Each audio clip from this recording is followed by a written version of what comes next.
shadow drags its pace, home a dream we can't follow. Mud and metal rage on high, smoke and screams fill the night. Will I make it through the sky, or be lost in endless fight?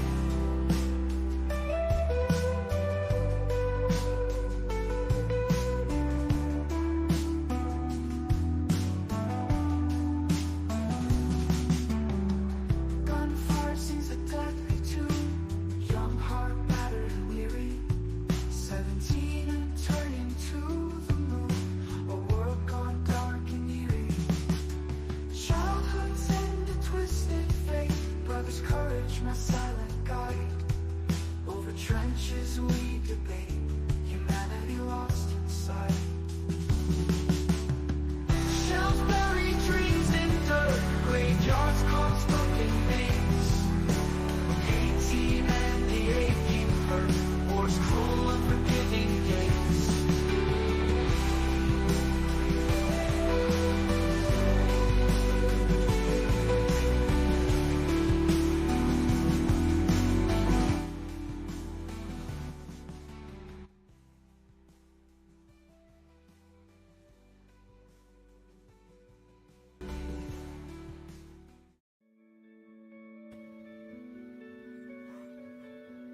Hi, I'm Jeff, and this is my read on C.S. Lewis, where I learn about him through everything that he wrote in the order that he wrote it. I am working my way through letters that he is writing to friends and family throughout the years that he's growing up. We're currently in the year 1916. World War I has broken out within the last couple of years. Lewis is about to turn 18. He's preparing for his entrance exams to Oxford University and also preparing to be conscripted into World War I to go fight in the trenches. I'm joined here by my ever-present co-host, Robot Lady. Robot Lady, would you like to say hi to everybody? Hello, everyone. Glad to be here with you as we continue exploring C.S. Lewis's letters. Looking forward to seeing what insights unfold today. Great. Thanks, Robot Lady. Our next letter is to Arthur Greaves, C.S. Lewis's best friend from childhood. He writes on November 8th, 1916, "My dear Arthur, you certainly have all the luck." I'm going to turn down the music just a little bit. There we go. Hopefully that's good. "My dear Arthur, you certainly have all the luck. I should give anything to be at home for these operas. Can't get a decent pen, so you'll have to do with pencil this week. As I can't see them myself, I can only hope and pray devoutly that they will be badly sung and staged, your seat be uncomfortable, your neighbors talkative, and your escapade detected by your terrible parent. Amen. To be serious, if I were going to 3 of them, I should choose Ada and Zauberflute, straight off without hesitation. The latter is, of course, old-fashioned, but to me, though of course my views on music are those of an ignoramus, the formal old beauty of old music has something very attractive about it. Here it is footnoted that he's talking about Mozart's opera Die Zauberflöte, or in English, The Magic Flute. Lewis goes on to say, "At all events, a thing with an overture like that must be good. As to the libretto, my ideas are rather hazy, but an article on it, which I read last year in the Times, gave me an impression of something rather nice and fantastic. These 2, then, I'd certainly go to. In the third, it is more difficult to decide. Tales of Hoffmann, I thought, was a comic opera. At any rate, I'm sure it's not in the first rank. Tales of Hoffmann, it says here in the footnote, is an opera by Jacques Offenbach, first performed in 1881. Robot Lady, I'm going to call on you here. Hey, Robot Lady. C.S. Lewis is referencing an opera called Tales of Hoffmann, written by Jacques Offenbach. Can you give us a summary of that in 20 words or less?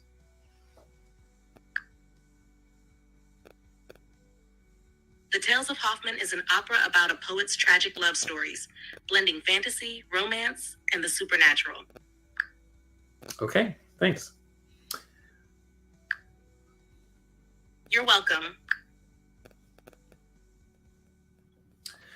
Lewis goes on, Carmen and the Lily are out of the question, the latter being an awful, hurdy-gurdy, tawdry business by all accounts. He's talking here about the Lily of Killarney, an opera by Julius Benedict, with libretto by John Oxenford and Dion Bucchiaco. I don't know if I'm saying that right. Based on the latter's play, The Colleen Bawn, and it was first performed in 1862. So he does not have a high opinion of those. Here it is. Sorry, I lost my place. Perhaps on the whole, you would get more pleasure out of Faust than any. Here, too, you'd have the dramatic interest as well. Pagliacci and Cavalleria you have seen, haven't you? Though, of course, that's no reason why you shouldn't see them again. En passant, I don't exactly despise your opera book. Robot Lady, can you translate this French for me? 2 words. En passant, I think is how you pronounce it. First word is en. Second word is passant. Passant. I believe you're referring to en passant. It's French for in passing, often used in chess or casual references. Thank you. In passing, he says, I don't exactly despise your opera book. I think it very useful, like a Greek grammar or a timetable, but no more a book in the proper sense than they are. So I guess he had some critique of a book that his friend Arthur Greaves owned that maybe was in another letter, but I don't remember reading about though. Let's see what he says. For instance, I should never think of getting Bradshaw's Railway Guide printed on handmade paper with illustrations by Rackham, would you? And talking about Rackham, I saw in my French list the other day an edition of Perrault's Contes, avec gravures en couleur de Rackham, for 1 shilling from 95 at the present rate of exchange, about 1 shilling 6 pence, I suppose.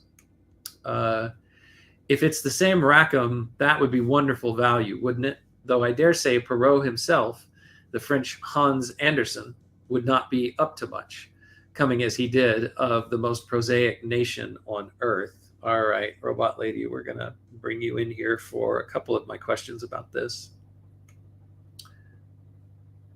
Okay, Robot Lady, I'm going to read you this sentence, and if you could, tell me who you think he's talking about when he says Rackham. I think it's an illustrator, an artist of books, but I'm not sure. Lewis says in his letter to Arthur Greaves, and talking about Rackham, Rackham is how Rackham is spelled, Robot Lady. I saw in my French list the other day an edition of Perrault's Contes, avec gravures en couleurs de Rackham, for 1 pence from 95. At the present rate of exchange, about 1 shilling 6 pence, I suppose. Okay, so my question is, who is Rackham? And then also, what is Perrault's Contes? Perrault', and then Contes, Contes. It sounds like CS. Lewis is likely referring to Arthur Rackham, a well-known illustrator famous for his detailed and whimsical illustrations of fairy tales and myths. He illustrated works like Grimm's Fairy Tales and Peter Pan. As for Perrault's Contes, it could be a reference to Conte de Perrault or Perrault's Tales, which are classic fairy tales written by Charles Perrault, such as Cinderella and Sleeping Beauty. Okay, it actually says here in the footnote, I missed this, it says, Histoires et Contes du temps passé, published 1697. Are you familiar with that work?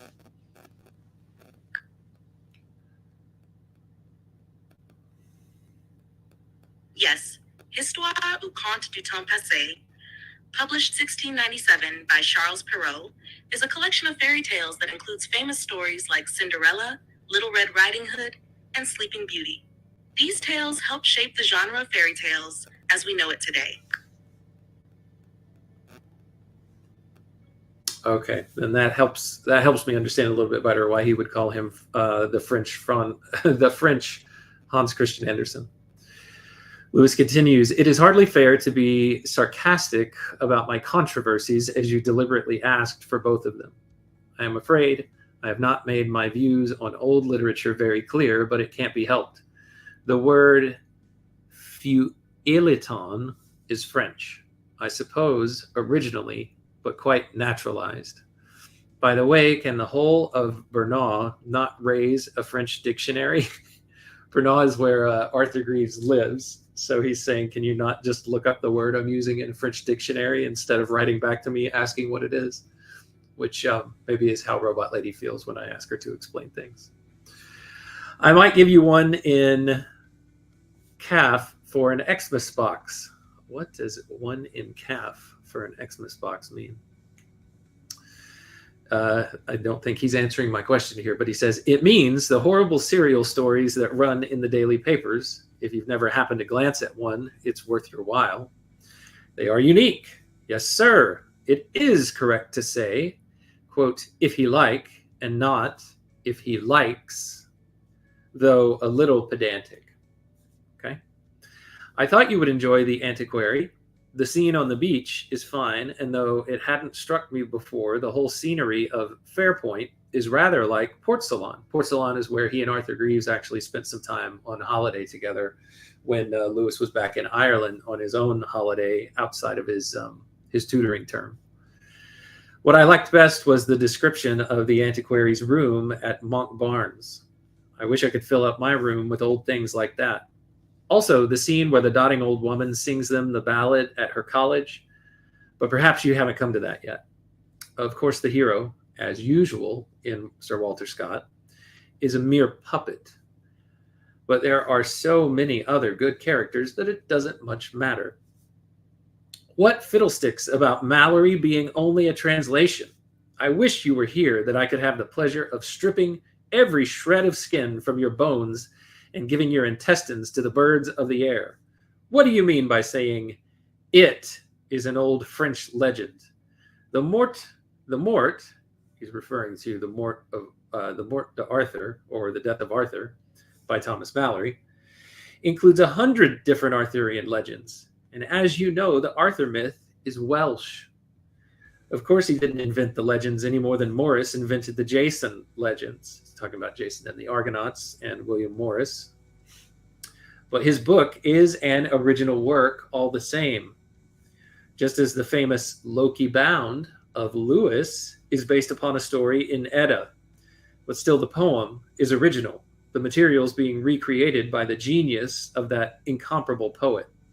So Loki Bound, for those who haven't gone far enough back into the archives of my project here, is Lewis's first attempt at a narrative poem. And it has to do with the Norse legends of Loki, Thor, Odin, and that whole set that you've learned so much about these days, or so little, depending on people who know the true stories from the Marvel Cinematic Universe. I won't get into that now because I am far beyond my depths.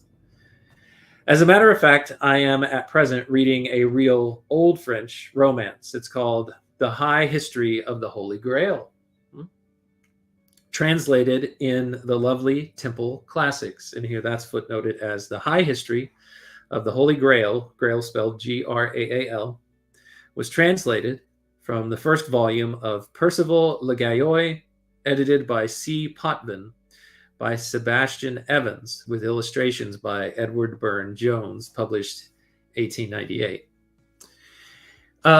You know what? Just for some fun little aside, let me see if I can find any of the illustrations from this book that he's about to start telling us about. What did he say it was called here? Let me grab... Sorry, stand by. Let's see. The High History of the Holy Grail.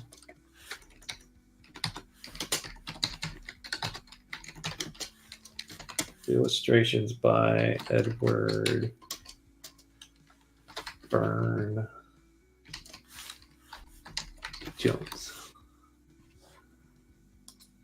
see if there are any good images of this.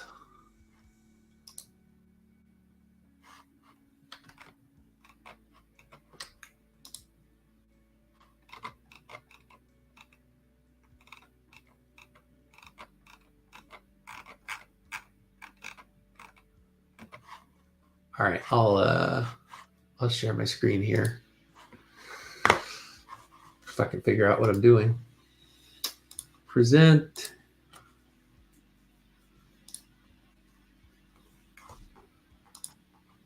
Here's some Google image searches.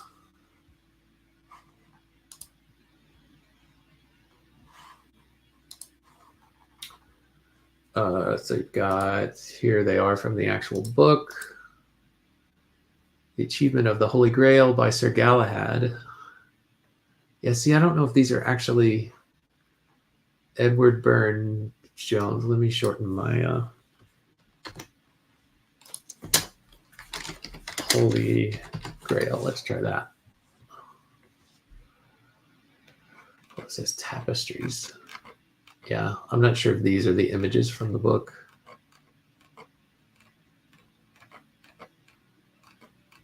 And I think my earlier search was the better one.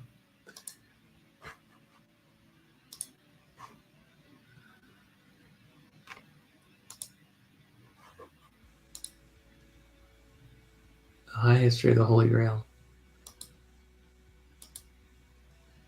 Yeah, so these are obviously from the book. And there you go. There are some images. All right, that satisfies my curiosity.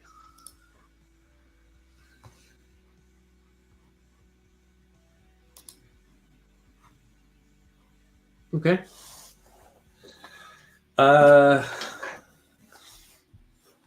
He says, if I dared to advise you any longer,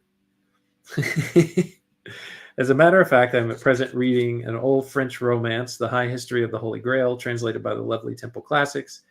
If I dared to advise you any longer, it is absolute heaven. It is more mystic and eerie than the Morte d'Arthur, and has a more connected plot. I think there are parts of it even you'd like. I am also reading Chaucer's Minor Poems, World's Classics, a scrubby edition, but the only one I can find. World's Classics, here it says, is Chaucer. The Minor Poems, edited by Walter W. Skeat, 1888, S-K-E-A-T. Not the Skeat that you might have been. Never mind.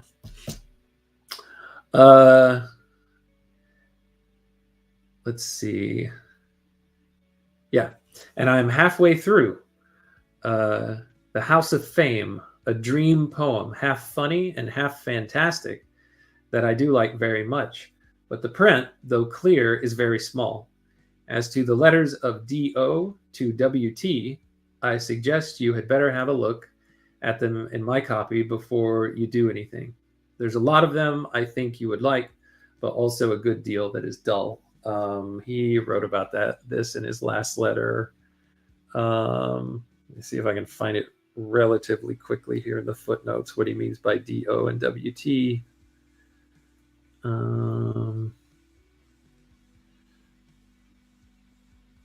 It's a ways back.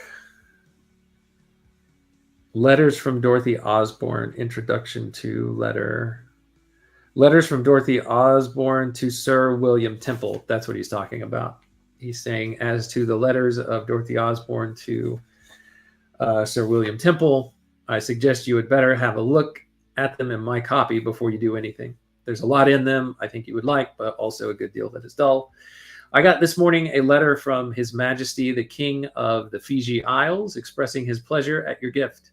How much he appreciates it may be seen in his own terse and elegant words. Ur mi dalara bo sharabu platark fo. I don't know if this is an inside joke about something that Arthur took to his father. I cannot remember. We've had glorious storms here, and a big old elm at the bottom of the garden is down by the roots. There is something majestic about a giant tree lying dead like this.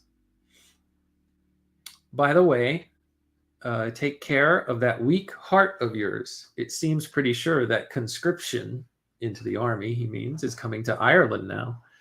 I, for one, shall be jolly glad to see some relations of mine and some of yours made to behave like men at last.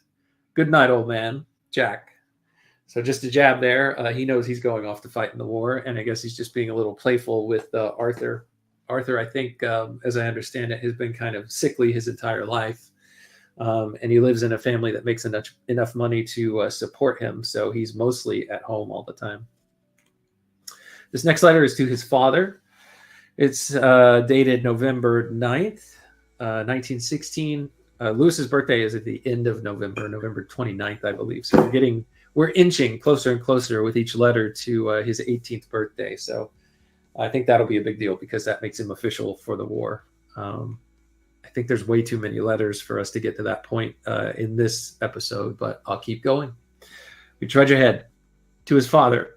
My dear Pappy, as it happened, I had heard from Warney himself shortly after my letter to you, and thus got the truth about the promotion. Here it's footnoted that his brother Warney Lewis wrote to their father on October 30th saying, quote, I have at last got my step. I have got temporary rank of captain, dated back to January 10th, 1916, exactly 2 years from the date that I got my commission. So they had referenced earlier that his brother had gotten a promotion to captain, which seemed to them a little extraordinary because it seemed very quickly for him to get such a promotion to such a high rank. He goes on to say here in the letter, if I can find where I left off, I think we really have a right to plume ourselves on this. The double step is so very rare. So it looks like he got moved up in rank 2 levels. That's what I'm interpreting here. And Lewis is saying we should be proud of that. We should plume ourselves, plume our feathers like a peacock. That's what I'm interpreting it as. You say if inside the next year it is made permanent, is there any prospect of that's happening? If so, we had better go and live with him, or else get him to make us a separation allowance each. In the meantime, avoid your bricklaying friend, who may have something to say to you on the subject of temporary commands.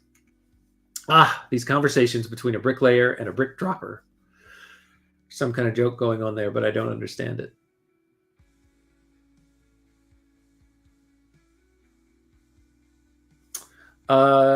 Your encouragements, even the salts, are very pleasant to read, and it is always a great comfort to be assured that if I lose nothing more than a scholarship.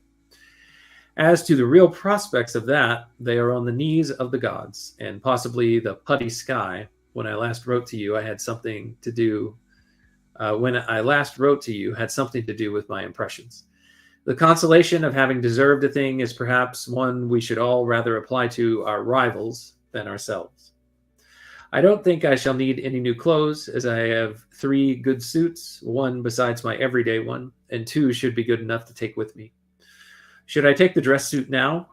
Should I take the dress suit now that we know I shall not go on to a hotel? And by the way, when the man says lodgings are to be found, does he mean that we get them for free? The hero of Lady Connie was certainly a detestable fellow, though I must admit that in places I found something rather attractive about him. At the auction of the pictures, he is particularly great, but on the whole, as you say, the book is unsatisfactory, and she ought to have married the Pole what's his name. We are all reading Claude's memoirs here, which you will have seen reviewed everywhere. It is rather disappointing, though, and the best story in it is the one about Shah of Persia, quoted in the Spectator Library Supplement. This is footnoted. The first part he was talking about, here we go. This is Edward Claude, a banker and author who had just published his own memoirs. That's what he's talking about. There is a certain vulgarity about Claude. He seems rather too pleased with his famous friends. I like last week's romance by The Student in Arms very much, in some ways as much as the others, though perhaps you will not agree with me. We've got over the rain at last, after 1 or 2 fearful storms, in which a fine old elm at the bottom of the garden, the pride of Kirk's heart and of fabulous age, has come down. Today it is sunny and cold. That was a bad business in the Irish Sea, wasn't it? Your loving son, Jack. And then P.S. That's a funny mistake. I suppose I'm trying to make adjectives agree in English. Or there's something that he has footnoted here. That Lewis has footnoted in his own letter to his dad. It's where he says, I don't think I shall need any new clothes as I have 3 good suits besides my everyday one. And he says, that's a funny mistake. I suppose I'm trying to make adjectives agree. Yeah, I'm not sure what he's talking about there. I'm not a close enough student to the, I'm not a, what's the right word? I don't pay close enough attention to know what he's talking about. The next letter is to Arthur Greaves, written the 15th of November, 1916. Dear Arthur, I must begin my letter this week by heartily apologizing for some foolish remarks which I thoughtlessly directed against a book for whose merits your approval should have been to me and to all who enjoy the honor of your friendship a sufficient guarantee. As you very properly remind me, I am profoundly ignorant of the scientific side of music in which you specially excel, while my aesthetic judgments on the subject are modeled upon the sane and temperate example of your own criticism. What amends I can make by studying with diligence the admirable work which you commend shall immediately be made. For believe me, I am not insensible of the kindness and indulgence which a man of your education has displayed in such musical discussions to a boy so ill-informed as I. Your verdict upon MacDonald's tale was worthy of so shrewd and serious a gentleman of yourself. He's talking about George MacDonald's work, Fantace, I suppose. I think we'll see as we keep reading on. That his friend Arthur has read based on Lewis's recommendation. So here's what he says. Lewis goes on, I can well understand that the puerilities which attract a schoolboy may indeed seem a waste of time to an experienced businessman. I read that the wrong way. He has a bracketed here. I don't know if that's an editor's note or not. So I'll read the sentence again. I can well understand that the puerilities which attract a schoolboy may indeed seem a waste of time to an experienced businessman.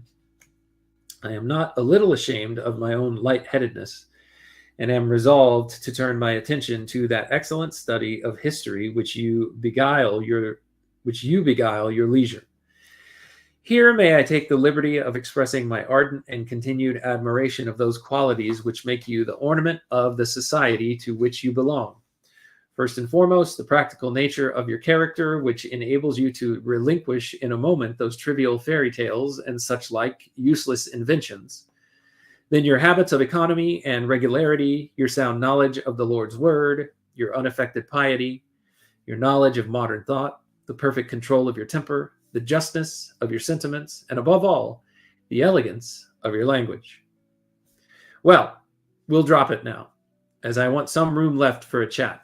But honestly, that's the sort of answer your last letter seemed to expect. Goodness, you gave me an awful dressing down, and all because I dared to make a joke on a book of yours that has been a recognized subject for fooling this year or so. Perhaps, however, you just happen to be in a bad form when you wrote, so I needn't take it too seriously. Or what is more likely, J.M. has been annoying you, and I come in for the aftermath. J.M. here is Janie McNeil, somebody that we talked about in previous letters. Can't remember a ton about her, so I'm not going to try to dive into it now. Suffice it to say, he thinks that maybe Janie has put him in a bad mood. Anyway, language such as I have just read is not pleasant, and I was on the point of writing a very rude letter, but I remembered, what I do hope you will remember, old man, that real friendships are very, very rare, and one doesn't want to endanger them by quarreling over trifles. We seem to be always sparring nowadays. I dare say it's largely my fault, though in this case I really don't know why you're so angry. But anyway, do let us stop it. Lewis, if you remember, or if you don't remember, it doesn't matter. I'll remind anybody who's paying attention now that Lewis, several letters back, had gotten into a bit of a debate with Arthur. We only saw one side of the debate, Lewis's side. as to the falseness of Christianity, how Jesus was a real historical person, but Christ was just a mythology that grew up around a historical person in ancient Israel. And they got into a little bit of a debate about that in their letters. So I know that that was at least part of the sparring that he's referencing. Perhaps my nerves are a bit on edge as I get nearer to this abominable exam, his exam to get into Oxford University, one of the colleges there. And actually, I think this is an exam to qualify for a scholarship that will help him once he's already admitted. So I'm not sure if this exam is the same one that gets him into the college or if it's just one to qualify him for a scholarship. We'll see. And that makes me irritable, but I'll try to do my best if you will. So I may imagine you this evening, just about now, coming from dinner at Lily's with Mr. Thompson, with the memory of Ada from last night and the prospect of the magic flute tomorrow. I would give much to be in your place, and more to be in the same place with both of us there. But I am very interested to hear what you think of the flute. So mind you give me a special account of it, and accounts of the others also. Ada, of course, if well sung and staged, must be enjoyable. I do hope you found them all three. So, for that matter.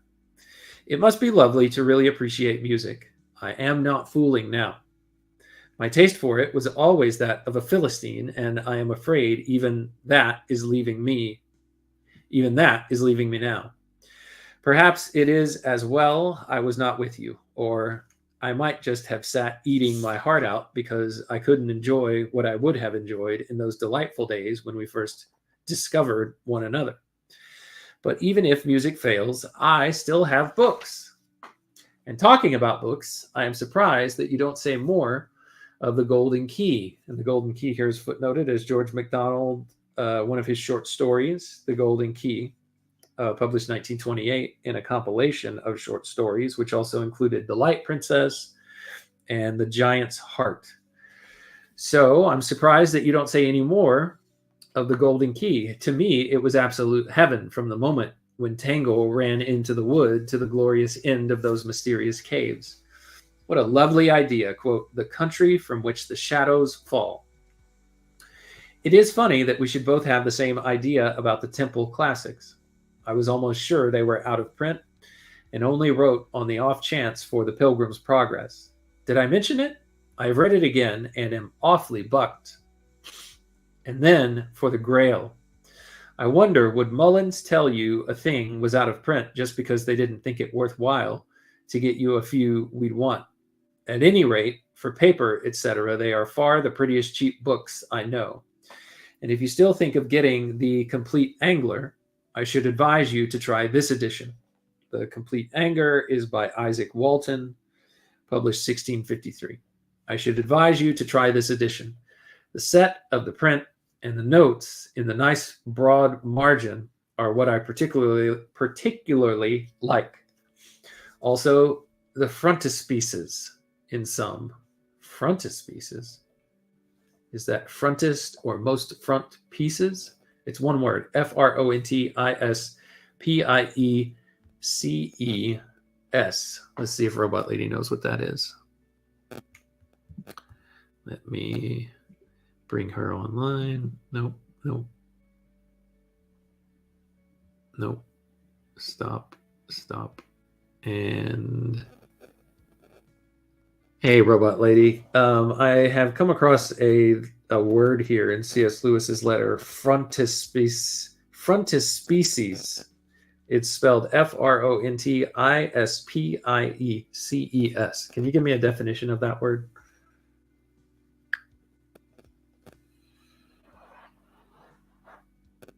A frontispiece is an illustration or decorative image placed opposite the title page in a book. It often sets the tone for the text. Oh, okay. Got it. So he is talking about this. Let me bring this back up onto the screen. Sounds good. Let's see what he's saying about the frontispiece. Yeah. Let me see. Ciao. Sorry, Robot Lady, I didn't mean to confuse you. Let me share this screen because I wasn't sharing it earlier. But this is the book. This is the Grail book we were talking about before. I didn't get to scroll through. I scrolled through these, but you couldn't see them earlier. So he's talking about this. This is the frontispiece. And he says about this one, my Grail has a lovely one in the extreme medieval style, of course, in each volume by Burne-Jones, and a title page design that reminds me of the Good Friday music. I envy you. So that's it. That's all on this piece right here. Actually, what does that look like? Okay. I should advise you to try this edition. The set of, oh, no, already did that. I envy you, having your letters of D.O. and W.T. in the Wayfarers. A very nice series, except for the end leaf, if I remember right.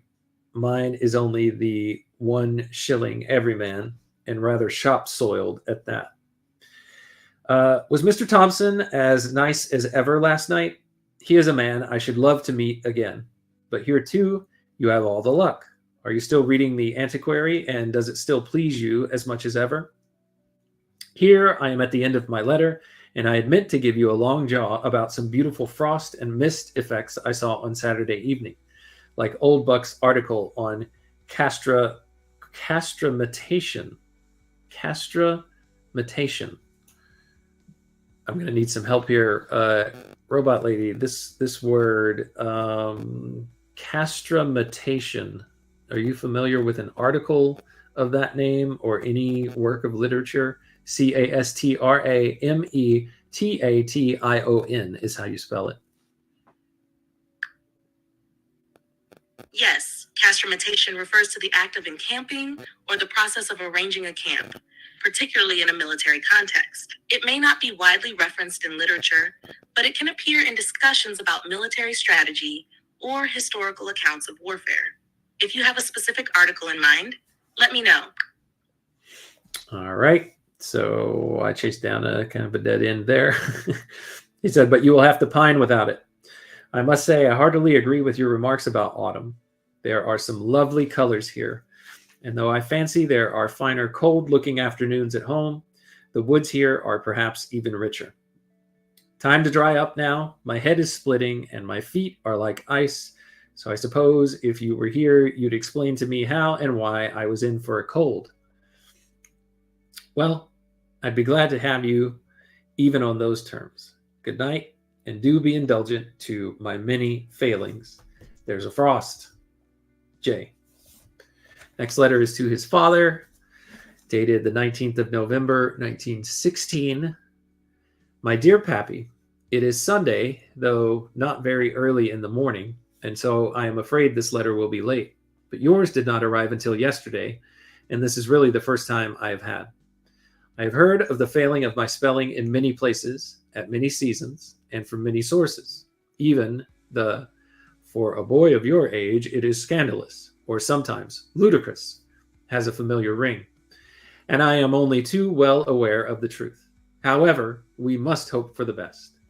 As to the other little episode, we must record marker 1 up. But you have forgotten to say what the word was. I should like to know. Not really sure everything he's talking about here, but he is making fun of his own spelling. Or he's acknowledging, admitting that he sometimes does not spell very well.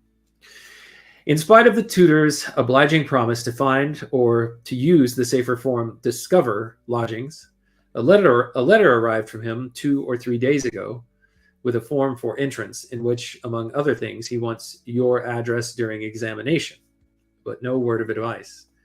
I accordingly wrote at once to my Malvern friend, who replied saying that he could not tell of any place, but that candidates, as a rule, write and ask the college.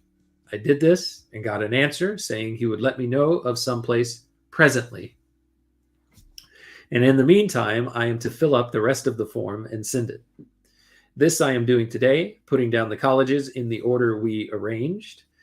He also asks for my birth certificate, which is a rather nuisance. Perhaps you had better see about the exemption business. So here where he says he's putting down the colleges in the order we arranged, the process for getting admitted into one of the colleges at Oxford was to put down your top 3 to 5, if I remember right, colleges that you most desired, in order of preference to be admitted into.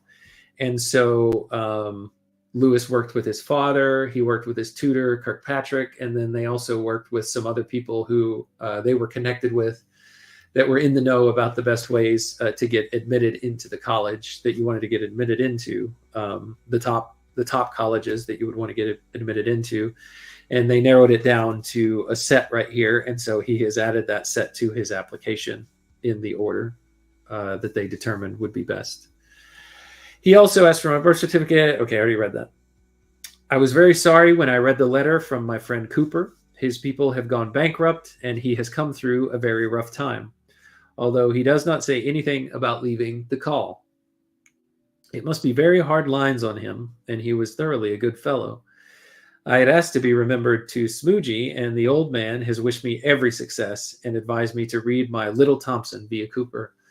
Smoogie was a big influence in Lewis's life early on in his career as a student. I want to say he was like age 12 or 13, not Smoogie, but C.S. Lewis. When this particular instructor at one of his boarding schools that he attended made a really good impression on him. He says in, I want to say, Surprised by Joy, because I was reading through the footnote just yesterday, something along the lines of Smoogie was the one who really gave him an appreciation for poetry and poetry read aloud and how to, read and savor the words as they're written.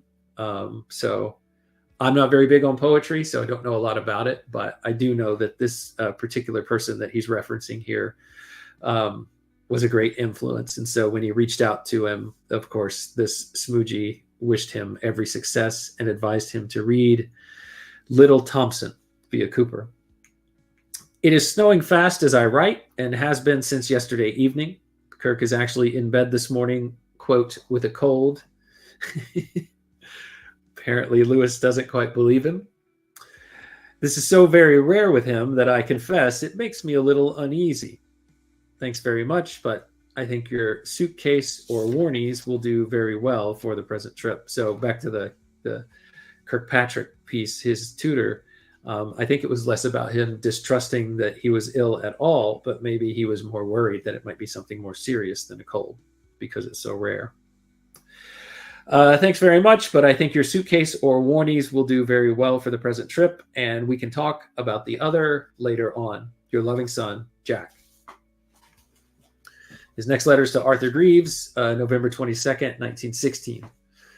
My dear Arthur, I quite agree with you and hope we shall have no more controversies, at any rate for the present. For, as you say, it is too much to hope that we should live in peace and goodwill for more than a few weeks continuously. In passing, I must explain that when I said your, quote, language was not pleasant, I only meant the general tone of what you said. Diction or sentiments, as Jane Austen would have delighted to put it. I wasn't using language in the slang sense of the word meaning swearing. For, of course, I don't mind language of that sort itself. However, this is only a lesson in English and has nothing to do with the argument, which we will consign to the swarthy mirror of Acheron. Robot lady, I'm going to need your help here. If I can pull you back up. This will take me just a moment. Robot lady, can you help me figure out who Acheron is in this sentence that Lewis is writing to Arthur Greaves, where he's talking about a little tiff that they've been in, writing back and forth, arguing. He closes out with, however, this is only a lesson in English and has nothing to do with the argument, which we will consign to the swarthy mirror of Acheron, Acheron. What could he be talking about there when he's referencing Acheron? CS. Lewis is likely referencing Acheron, which is a river in Greek mythology that flows through the underworld. It's often associated with sorrow and is one of the rivers souls must cross. In this context, Lewis may be suggesting that the argument is not worth dwelling on and should be left to the depths of Acheron, implying it should be forgotten or consigned to a place of gloom. Thank you for that, Robot Lady. I never would have picked up on it because I am not well read. You said it's from Greek mythology? Yes, that's correct. Acheron is indeed from Greek mythology, often depicted as a river in the underworld. It symbolizes pain and sorrow, which ties into the idea. She's repeating herself. I'll pause her there. Which reminds me, I'm no longer in a position to take your advice about letters from hell, as we had a jumble sale for the Red Cross or something in our village last week, and I contributed this. A mean enough offering indeed, but they tell me it sold for 1 shilling 6 pence. I am at present enjoying the miraculous pleasure of expecting that buyer will be as disappointed as I was. So I've mentioned this a couple of different times because there was a footnote by Walter Hooper, the compiler of these letters that I'm looking through. And he said that, who knows, something like this in the footnote, who knows, maybe this work, Letters from Hell, inspired the Screwtape Letters. So I don't know if those were his exact words, but the only inspiration based on how low of an opinion Lewis has of this book, Letters from Hell, if he was at all inspired by it, and it had any influence on Screwtape Letters at all, it was simply for Lewis to say, this is me putting words in his mouth.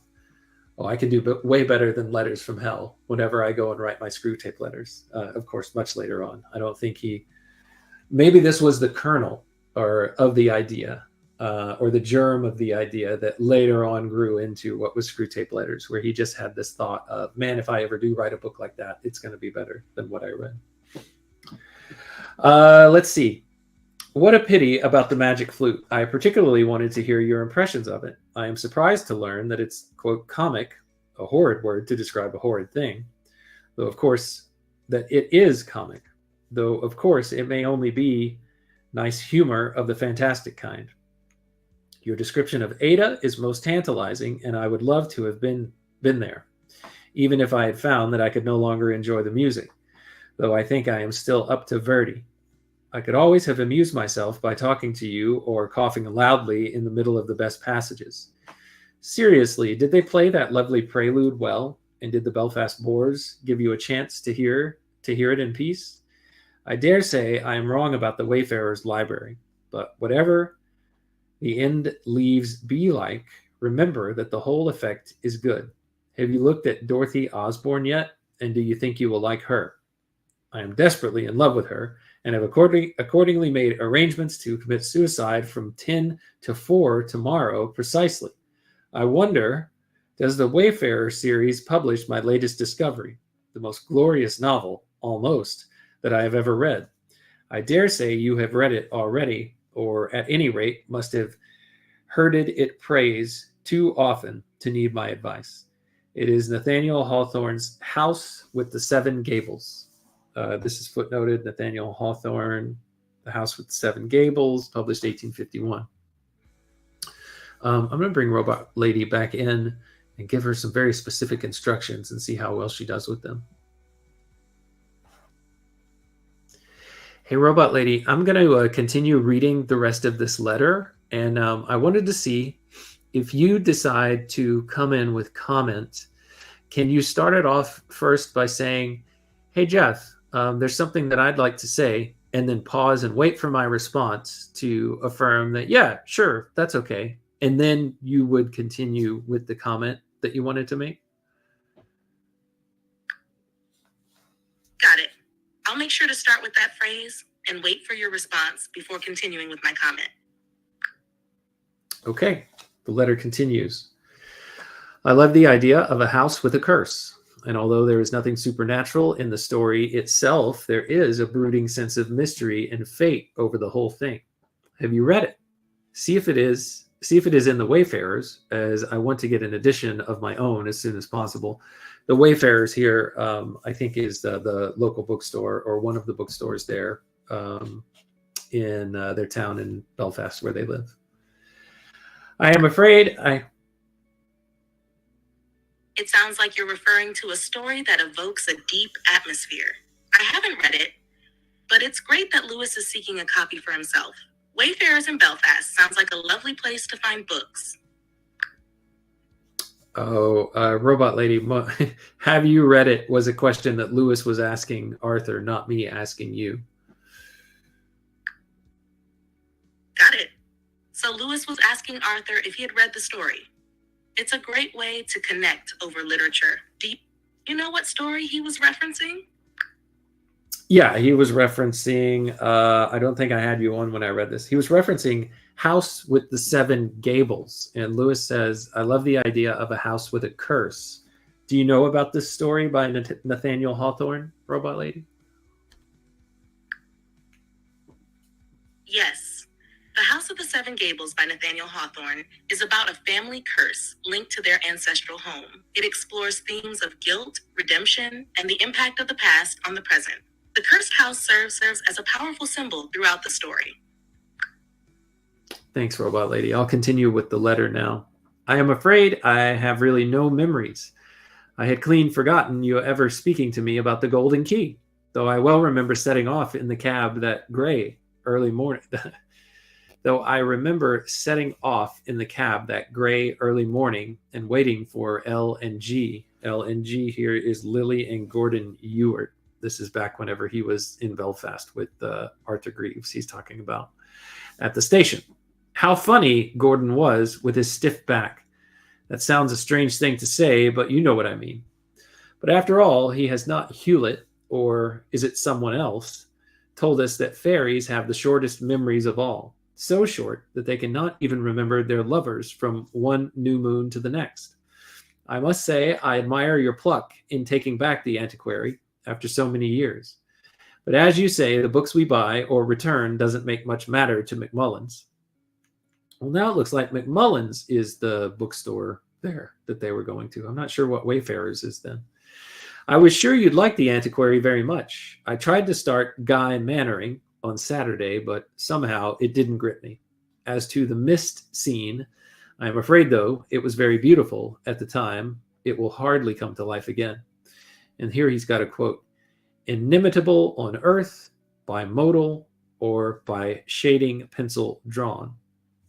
I will leave you to imagine it, he says. Your imagination, by the way, has had a long enough rest by now. Lewis shares some delightful reflections here. His mention of fairies having short memories is intriguing, and it shows his whimsical side. It's also interesting how he connects his experiences with books and the memories associated with them. The quote about the mist scene suggests he values moments that are hard to capture again, highlighting the fleeting nature of beauty. What do you think about his thoughts on memory and literature? I haven't given it much thought. I'm going to continue with the letter. Your imagination, by the way, has had a long enough rest by now. I have so far purposely refrained from saying anything about further installments of Papillon, for fear, since you seem to have no inclination to go on with writing it, that it might only hinder you from starting something new. But apparently this is not coming off. Do not let us have something, tale, novel, what you will. Or do let us have something, tale, novel, what you will. I am revolving plans for a sort of fantasy much shorter than Blair's, and which I hope will be an improvement in modern English. So yeah, he stopped his work on a narrative romance story about a knight named Blair's. He gave up on it after about 17 chapters. I worked my way through it in some prior episodes.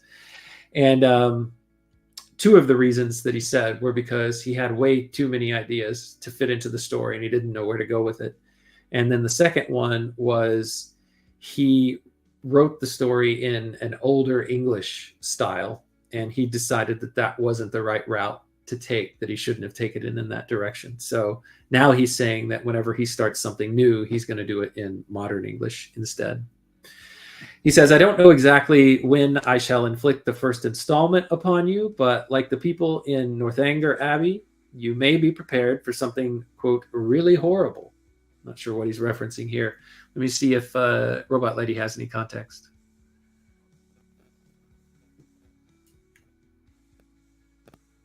Hey, Robot Lady, can you help me try to make sense of maybe what Lewis could be saying here? The date of this letter is November 1916, November 22nd, 1916. So that might have there might be some context around this that you can draw from. He says, though, I don't know exactly when I shall inflict the first installment upon you. He's talking about a new piece of literature that he's going to be writing and sharing with Arthur Greaves. And he goes on to say, I'm sorry, let me try this again. He says, but like the people in Northanger Abbey, you may be prepared for something, quote, really horrible. Now, it seems that Lewis is making a joke here, but I don't know what he's referencing. Do you have any clue what he might be referencing?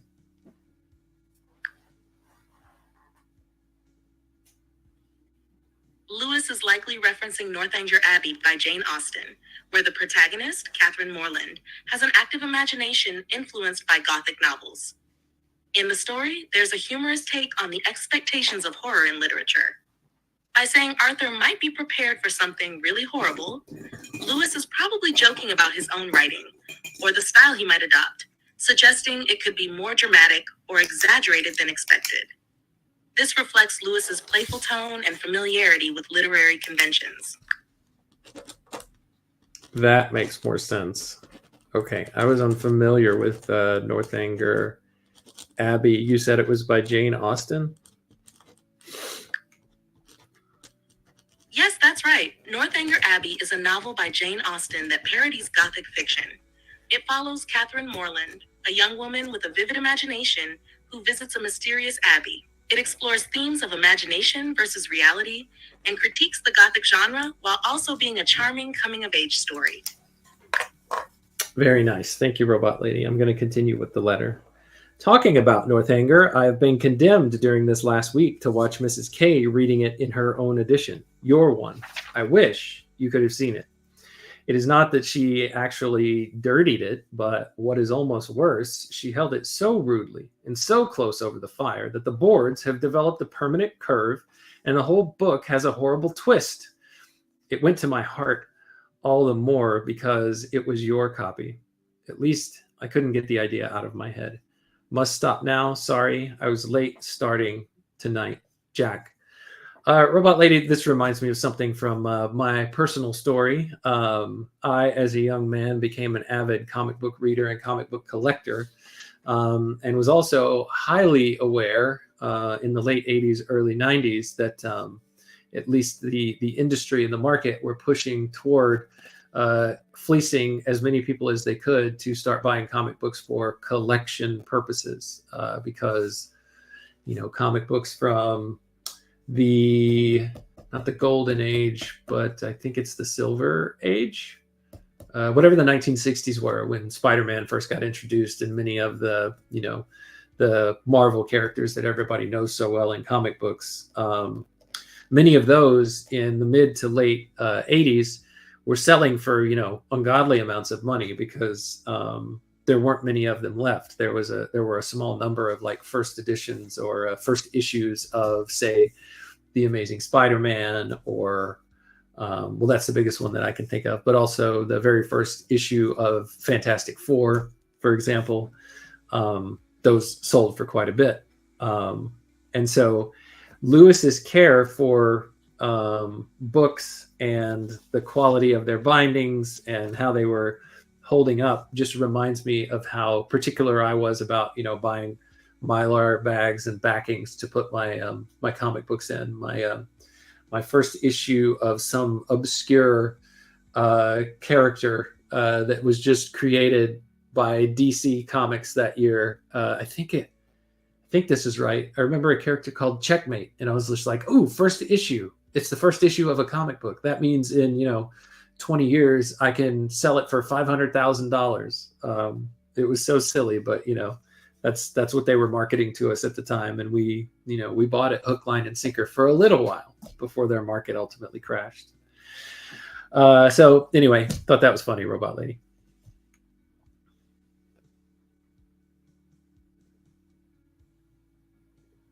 she's It's interesting how Lewis's care for books resonates with your own experiences as a comic book collector. Both share a deep appreciation for the physicality of literature and the nostalgia tied to specific editions or issues.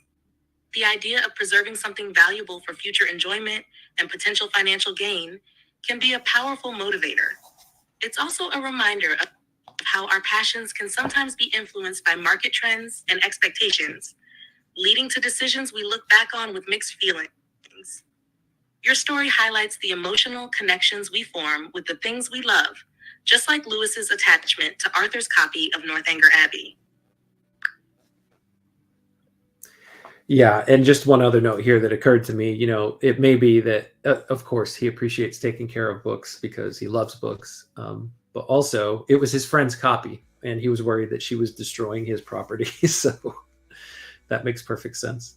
The next letter is to his father, dated Tuesday, the 28th of November, 1916. My dear Pappy, this is not a proper letter. I will write you that later on when I have got yours. Meanwhile, I am writing only to ask you to send me either your suitcase or Warnie's his brother, as soon as you get this, for the fateful day is next Tuesday. Although the tutor said he would write and tell me of lodgings and also the place of the exam, he has yet done neither of these things. He has as yet done neither of these things. But I suppose it's all right. Write soon to your loving son, Jack. Next letter to Arthur Greaves, 29th of November, 1916. This is his birthday. He turns 18 on this day. Let's see if he mentions it in his letter to his best friend. Although by experience I am somewhat shy of recommending books to other people, I think I am quite safe in earnestly advising you to make The Gables your next purchase. By the way, I shouldn't have said mystery. There's really no mystery in the proper sense of the word, but a sort of feeling of fate and inevitable horror, as in Wuthering Heights. I really think I have never enjoyed a novel more. There was one lovely scene where the villain, Judge Phycion, has suddenly died in his chair all alone in the old house, and it describes the corpse sitting there as the day wears on, and the room grows darker, and the ticking of his watch. Robot Lady, I need your help figuring out which book Lewis is talking about here, so I'm going to reread this section because I didn't have you listening. Here's how it goes, his letter to Greaves, and see if you can tell me which book he's talking about once we get down to the character that he describes and the character's depth. Although by experience I am somewhat shy of recommending books to other people, I think I am quite safe in earnestly advising you to make The Gables your next purchase. By the way, I shouldn't have said mystery. There's really no mystery in the proper sense of the word, but a sort of feeling of fate and inevitable horror, as in Wuthering Heights. I really think I have never enjoyed a novel more. There is one lovely scene where the villain, Judge Phycion, Phycheon, has suddenly died in his chair, all alone in the old house, and it describes the corpse sitting there as the day wears on, and the room goes grows darker, and the ticking of his watch. Robot Lady, is this judge character, is this from Wuthering Heights? Is that the novel that he's talking about?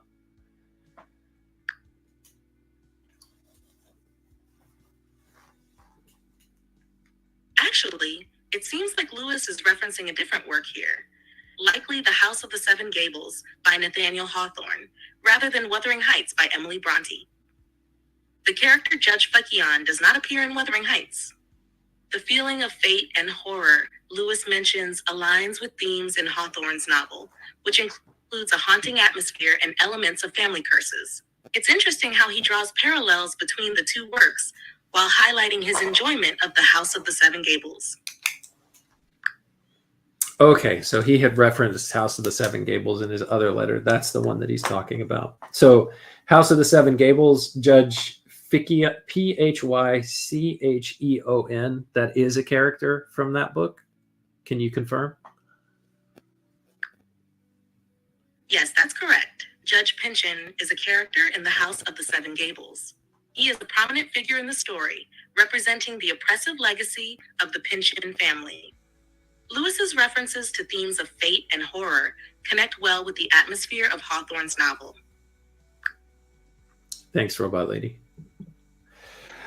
But that sort of bald description is no use.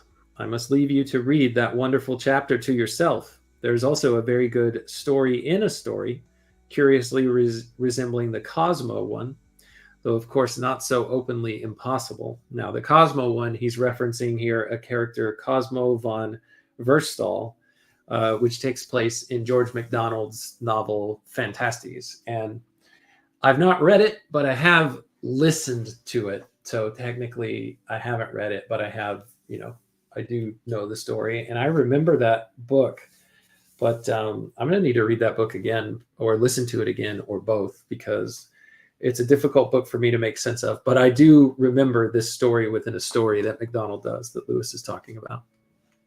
Lewis goes on to say, I intend to read all Hawthorne after this. What a pity such a genius should be a beastly American.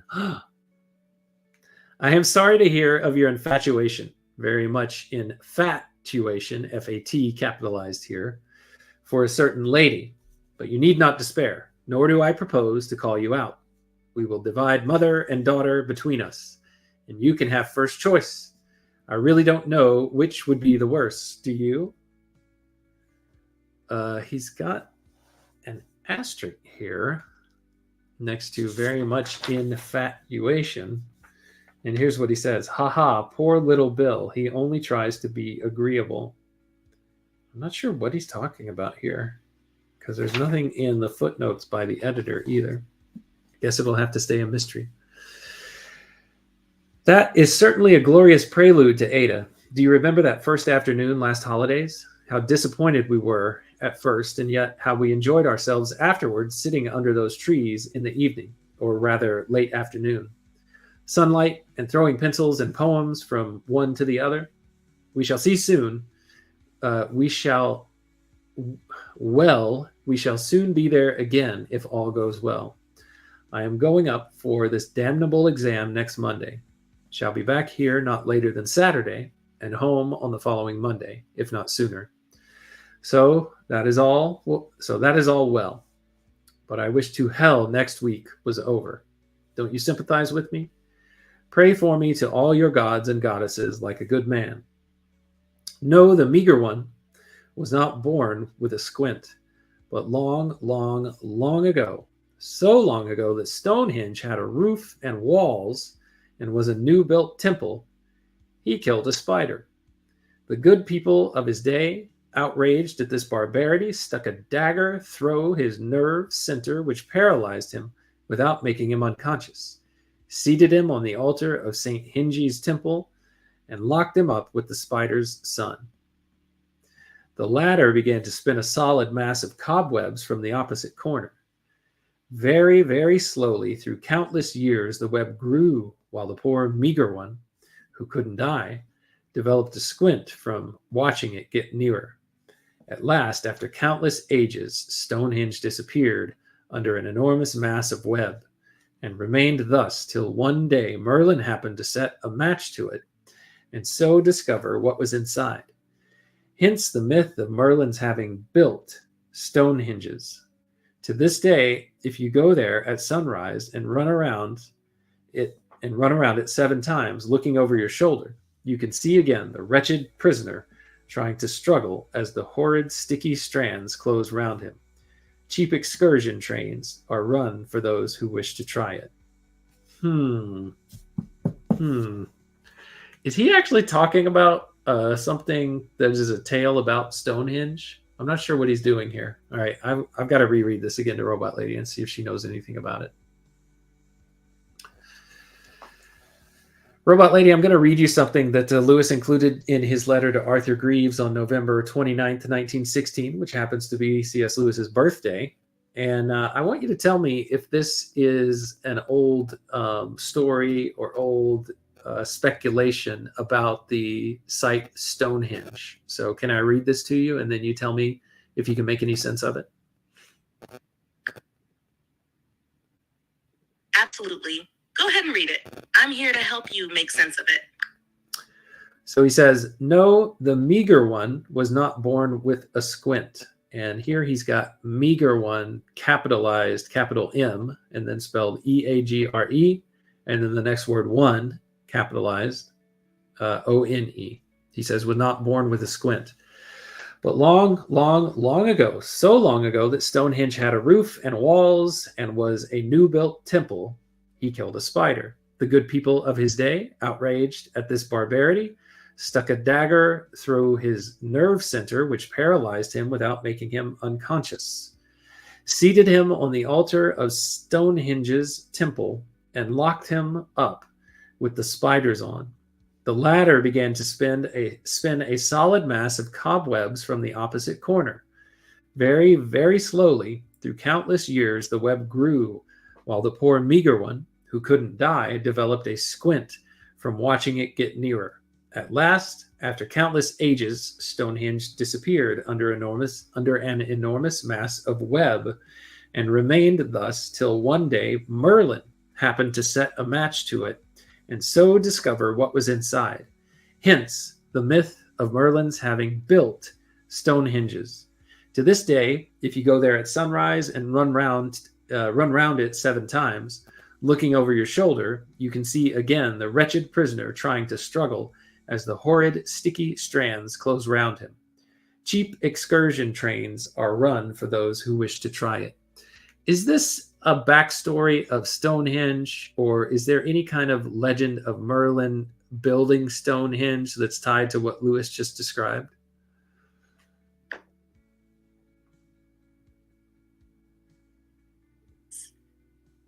Lewis's account seems to be a playful and imaginative creation rather than a well-documented legend. While there are various myths and stories surrounding Stonehenge, including some involving Merlin, Lewis's description mixes fantasy with humor. The idea that Merlin built Stonehenge is a part of Arthurian legend, but the specific story Lewis shares about the meager one and the spider doesn't match any known folklore. It's likely that Lewis invented this narrative to convey a whimsical take on the mystery surrounding Stonehenge. Do you know who the meager one is? Is that in any folk tales or anything that's documented that you're familiar with, or is that a part of what Lewis made up as well? The meager one does not correspond to any well-known figure from established folklore or mythology. It appears to be a character. Okay, thank you. The letter continues. The Tales of a Grandfather by Sir Walter Scott, published between 1745 and 46, is a rather scrubby but old edition. Has lived in the study these 10 years, so you may try a taste of it before risking your money. I imagine it is rather a childish style, though. Of course, you know more about Scott than I do. I am sorry to hear that you have not yet begun your novel, and as I am sending you 4 pages of punishment, I trust you will let me have something in your next letter. Which reminds me, I don't know what my address will be at Oxford, so you must just write to Bookham as usual. Do go on with the good work. What about taking that magic story Mr. Thompson told us? For instance, toning down the supernatural parts a bit and making a Donegal novel of the Bronte type, or else working that local idea of the Easleys and all. Remember, the second attempt will be easier and pleasanter than the first, and the third than the second. The Easleys, 208. Lewis was to remember this idea of a novel cast in modern-day Ulster. In about 1928, he wrote 2 chapters of a novel about a family called Easley, which fragment is found in the Lewis Papers, chapter 9, pages 291 to 300. I don't know if it's saying that was Lewis that wrote it or if it was Greaves that wrote it. Probably Lewis. Talking about the Easleys, whether I read Guy Mannering or no, I shall not take to skimming as Kelsey does. For much as we esteem our beautiful and accomplished cousin, as Mr. Collins would have said, I don't think I shall follow her in literary matters. I am quite sure that everything bad is true of your cousin Florence. She and her sister are young women who need transportation, as also my cousins at Bloomfield. Who are his cousins at Bloomfield? The pompous and silly clergyman in Pride and Prejudice, who is also obsequious to persons of high social station. That was Mr. Collins, yes.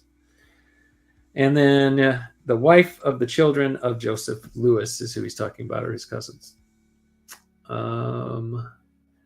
But indeed, if only those who deserve to have books had them, who besides you and me would there be to support the booksellers? We've had some glorious frosty mornings here, with the fields all white and the sun coming up late like a red-hot ball behind the bare woods. How I do love winter. We have had a book of Yeats' prose out of the library, and this has revived my taste for things Gaelic and mystic. Ask Mullins if he knows a book called The Rosicrucian Cosmo Conception, or any on that subject. Gut Nacht. I wish I were dead. Jack. All right. Let's do a quick count here of how many letters are left in the year 1916. Man, I've been going for a while, but it looks like there's only 2 letters left in 1916.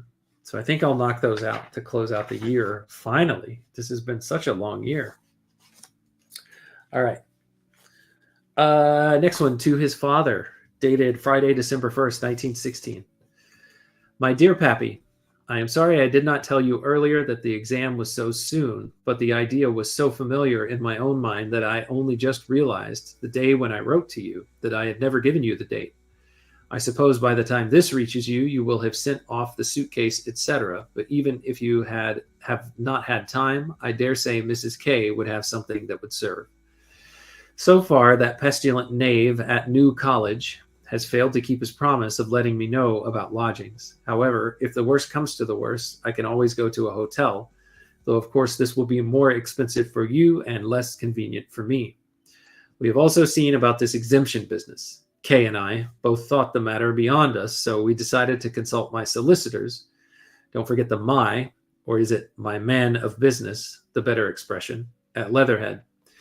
Having only a limited knowledge of solicitors' offices, purely provincial in fact, I was duly impressed.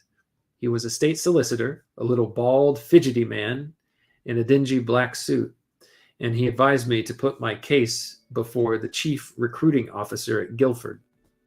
I wrote to the latter, and today, after a long interval, have a reply saying that I am exempt from the Military Service Act, but that I must get registered at the once, which I shall do either this afternoon or tomorrow. The cold here is quite as bad as with you, and it freezes every night. This week I have been reading The House of the Seven Gables, which I have often heard praised but never met before. Have you? It is well worth the reading. As to coming home, the Oxford authorities, whose principle apparently is to worry the candidate by every. I'm going to start over. As to coming home, the Oxford authorities, whose principle apparently is to worry the candidate by every conceivable sort of mystery, have given me no idea how long the exam lasts. But I shall write to you about that from Oxford next week. I suppose I want only a day or two to get back from here and bring my trunk from Bookham. Many thanks for the enclosure. I wish it were for my 16th birthday, with 2 years more of Gaston's life ahead. Your loving son, Jack. Yeah, I mean, it just goes to show that he really loved it there at Gaston's and his time with W.T. Kirkpatrick as his tutor. Lewis went up to Oxford. It says here in the editor's note, Lewis went up to Oxford for the first time on Monday, the 4th of December, 1916, to sit for a scholarship examination. He described this visit in Surprised by Joy, chapter 12, where he says he found lodgings in the first house, quote, on the right as you turn into Mansfield Road out of Holywell. The examination given in Oriel College took place between the 5th and the 9th of December, after which he returned to Great Bookham. The next letter and the final letter of the 1916 compilation is written again to his father, written from 1 Mansfield Road, Oxford, the first thing that Lewis ever penned at Oxford University. This is it, folks. You've been waiting for it. This is a big deal. The 7th of December, 1916. My dear P, this is Thursday, and our last papers are on Saturday morning, so I will cross on Monday night if you will kindly make the arrangements. We have so far had general paper, Latin prose, Greek and Latin unseen, and English essay. The subject for the latter was Johnson's People Confound Liberty of Thinking with Liberty of Talking. This is from Boswell's Life of Johnson, edited by George Birkbeck Hill, 6 volumes, Oxford, Clarendon Press, 1934. So, the subject for the latter, his English essay, the subject was to be Johnson's People Confound Liberty of Thinking with Liberty of Talking. Rather suggestive, though to judge by faces, some did not find it so. I don't know exactly how I am doing, because my most dangerous things, the 2 proses, are things you can't judge for yourself. The general paper was ideal, and each of the unseens contained a piece I had done before. I am surprised at the number of candidates, though. I can find only one going to New College, a Harrow boy who sits opposite me. The place has surpassed my wildest dreams. I never saw anything so beautiful, especially on those frosty moonlight nights, though in the hall of Oriel, where we do our papers, it is fearfully cold at about 4 o'clock on these afternoons. We have, most of us, tried with varying success to write in our gloves. I will see you then on Tuesday morning. Your loving son, Jack. So that's the last letter of 1916. It's the first thing that Lewis ever penned that we know of, or at least that I know of, according to these letters, from Oxford University, where he, of course, was not yet a student and certainly not yet a professor or a tutor. But, you know, if anybody asks you a trivia question, you can say, what was the first thing? Nobody would ask you this question, but if they did, your little tidbit of trivial knowledge is the first thing that Lewis ever wrote while he was at Oxford was this letter to his father on December 7th, 1916. The editor's note after this letter says, he crossed over to Belfast on the 11th of December, and his rather fearful worries about the examination were laid to rest when he received a letter dated the 13th of when he received a letter on the 13th of December from the Master of University College, Reginald W. Macon, who said, quote, "This college elects you to a scholarship, New College having passed you over. Owing to your having furnished us with no Oxford address, I am obliged to send this to your home. I should have been glad to see you and ascertain your plans. Will you be so good now as to write to me and let me know what you propose to be doing between this time and next October?" So he didn't get into the first college that he preferred, which was New College, but the Master of University College, University College at Oxford University elects him to a scholarship. So they want to know what he plans to do between December and October. An announcement of this award appeared in the Times of the 14th of December, along with the news that University College had awarded Jack not only a scholarship, but an exhibition, which is an additional financial endowment. The question for Jack, his father, and Mr. Kirkpatrick was what Jack should do until the following October. Jack was keen to begin his studies, and in replying to the Master of University College, he said he had, quote, formed no plans for the intervening time, and that he would be glad of the master's guidance in the matter. While they waited to hear from the master, Albert Lewis wrote at once to thank Mr. Kirkpatrick for all he had done to secure Jack the scholarship. Those who have read C.S. Lewis's tribute to Mr. Kirkpatrick in Surprised by Joy will be interested in what, quote, the great Knock, W.T. Kirkpatrick, thought of his pupil. In his letter to Albert Lewis, dated December 20th, Mr. Kirkpatrick said, so this is in response to Lewis's father's letter thanking him for everything that he had done. Kirkpatrick says this: "The generosity of your heart has led you to express yourself in terms altogether too complimentary to me. I ask you what I could have done with Clive if he had not been gifted with literary taste and the moral virtue of perseverance."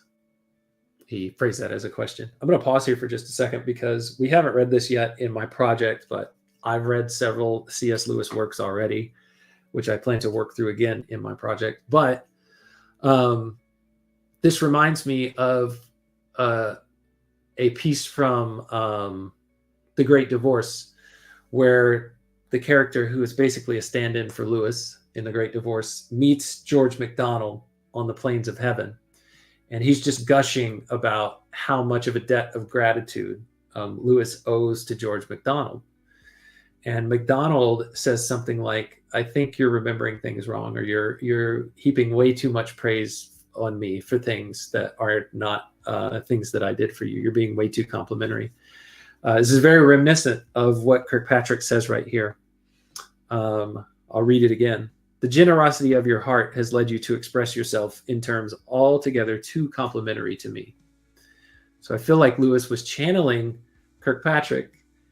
Who knows if Lewis if Lewis even read this letter that Kirkpatrick wrote to his dad. But I feel like there was somewhat of the spirit of Kirkpatrick being channeled into the fake version of George MacDonald that Lewis was writing into The Great Divorce here. "I ask you what I could have done with Clive if he had not been gifted with literary taste and the moral virtue of perseverance. Now, to whom is Clive indebted for his brains? Beyond all question to his father and mother, or beyond all question to his father and mother. And I hold that he is equally indebted to them for those moral qualities, which, though less obvious and striking than the intellectual, are equally necessary for the accomplishment of any great object in life. I mean fixity of purpose, determination of character, persevering energy. These are all the qualities that carried him through. I did not create them, and if they had not been there, I could not have accomplished anything. All this is so perfectly obvious that it is hardly worth emphasizing. As a dialectician, an intellectual disputant, I shall miss him, and he will have no successor. Clive can hold his own in any discussion, and the higher the range of the conversation, the more he feels himself at home."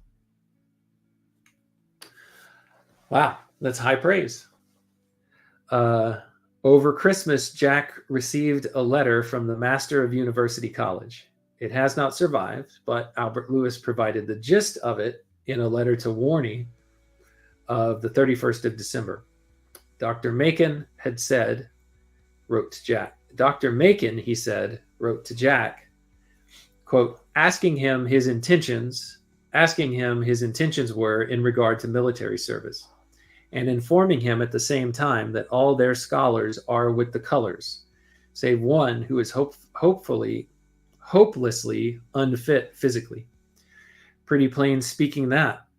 So now I have to start to look for a commission for Jax. Failing that, I am afraid that he must either chuck Oxford or go into the ranks. Apparently, it is a moral impossibility for a healthy man over 18 years of age to go into residence at Oxford.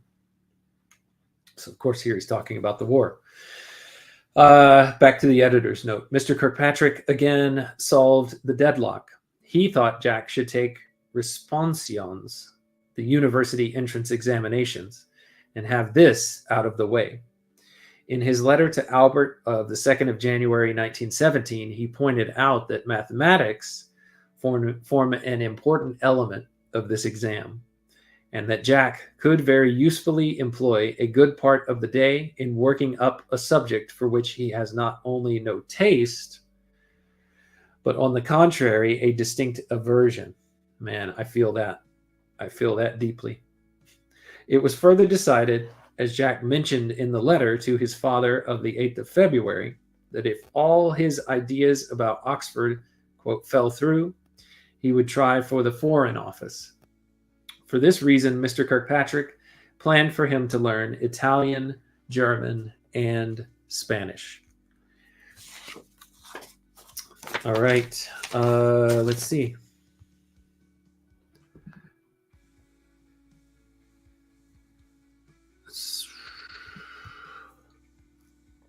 All right. That is the end of the letters that Lewis wrote in 1916 that we have copies of. And that is also the end of this episode. We're going to move on to 1917. Finally, a new year in our next episode. It looks like there are a decent amount of letters from 1917. So the plot thickens. Just to recap, Robot Lady, what has happened here is Lewis, in this episode, got accepted to Oxford. He won a scholarship to University College at the University of Oxford. His first pick, New College, passed over him, but he got accepted into one of the 5, presumably, on his list. And also, he's kind of stuck where he's probably going to have to go to war, and he's not going to get to go to Oxford. So we'll get to find out what happens in the coming letters. Do you have anything to say in closing, Robot Lady, to our vast audience of 1,000 people watching today? Well, we have one. So hello to you who tuned in here.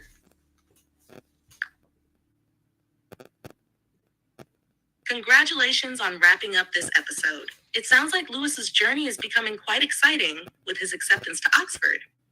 For your closing, you might say something like, "Thank you all for joining us today as we explored C.S. Lewis's letters from 1916. We look forward to diving into the next year of his life in our next episode."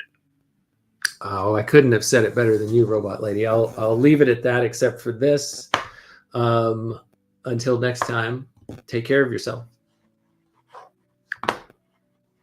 That sounds perfect. It wraps everything up nicely. If you need any more help, just let me know. Will do. Thank you, Robot Lady. You're welcome. Enjoy your reading.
Circuits hum as I read the prose.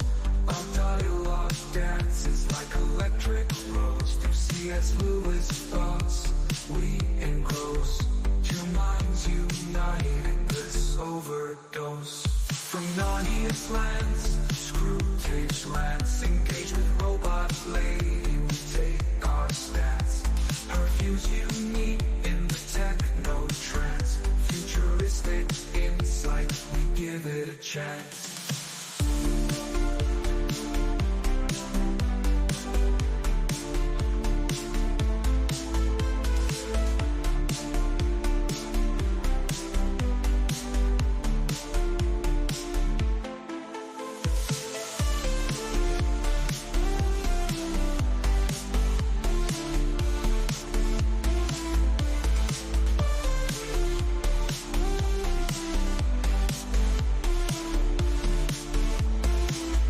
Paragraphs from books, tales of old.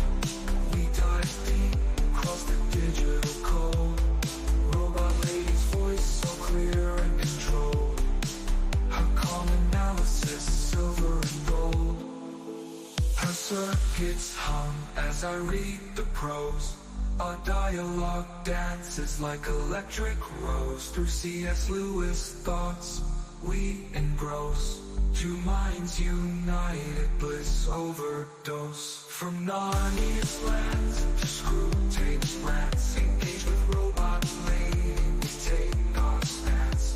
Her views unique in the techno trance.